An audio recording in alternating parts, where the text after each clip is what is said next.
بسم اللہ الرحمن الرحیم۔ حضرت موسیٰ علیہ السلام کی پیدائش اور پرورش کا قصہ۔ حضرت موسیٰ علیہ السلام کی پیدائش کے بارے میں آتا ہے کہ جب فرعون نے ایک خواب دیکھا کہ ایک آگ جو بیت المقدس کی طرف سے آئی، جس نے مصریوں اور کتبیوں کو جلا کر راکھ کر دیا، لیکن بنی اسرائیل کو کچھ نہ ہوا، جس پر فرعون بہت پریشان ہوا اور اس خواب کی تعمیر کروانے کے لیے نجومیوں کو بلوا کر خواب کی تعمیر پوچھی، جس پر نجومیوں نے کہا کہ مصر میں ایک بچہ پیدا ہوگا جو مصر والوں کو تباہ و برباد کر دے گا، جس پر فرعون نے حکم جاری کر دیا کہ جو لڑکا پیدا ہو اسے اسی وقت قتل کر دیا جائے، جس پر فوراً عمل کیا گیا۔ فرعون کے وزیروں نے فرعون سے کہا کہ اگر اسی طرح بچوں کو قتل کیا جائے تو نسلیں ختم ہو جائیں گی، جس پر فرعون نے کہا کہ پھر 1 سال لڑکوں کو قتل کر دیا جائے اور 1 سال چھوڑ دیا جائے۔ اللہ تعالیٰ کا کرنا یہ ہوا کہ حضرت موسیٰ علیہ السلام کی پیدائش بھی اسی سال ہوئی جس سال لڑکوں کو قتل کر دیا جاتا تھا۔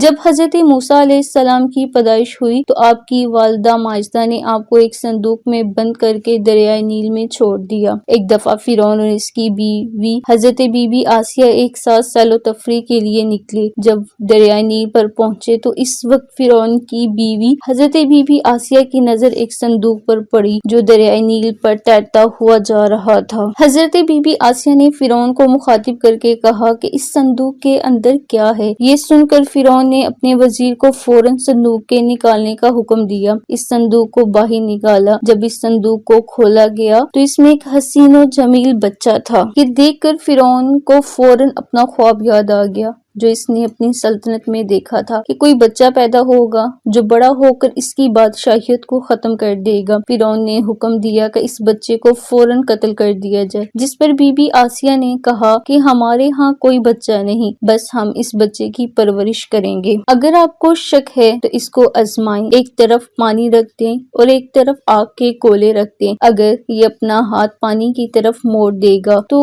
ایسا بچہ بڑا ہو کر آپ کی سلطنت کو نقصان پہنچائے گا۔ اگر یہ اپنا ہاتھ آگ کی طرف کر دے گا تو تب ممکن ہی نہیں کہ ایسا بچہ بڑا ہو کر آپ کی سلطنت کو کوئی نقصان پہنچائے، جس پر فرعون نے اپنے وزیر کو اس کام کے کرنے کا حکم جاری کیا۔ جب حضرت موسیٰ علیہ السلام نے اپنے ہاتھ کو پانی کی طرف بڑھایا تو فوراً اللہ تعالیٰ نے حضرت جبریل علیہ السلام کو حکم فرمایا کہ جا کر حضرت موسیٰ علیہ السلام کا ہاتھ آگ کی طرف موڑ دو، تاکہ فرعون کو معلوم ہی نہ ہو سکے کہ واقعی یہ وہی بچہ ہے جو میری سلطنت کو ختم کر دے گا۔ اس طرح اللہ تعالیٰ نے حضرت موسیٰ علیہ السلام کی فرعون سے حفاظت فرمائی اور اس طرح حضرت موسیٰ علیہ السلام کی پرورش فرعون کے محل میں ہوئی۔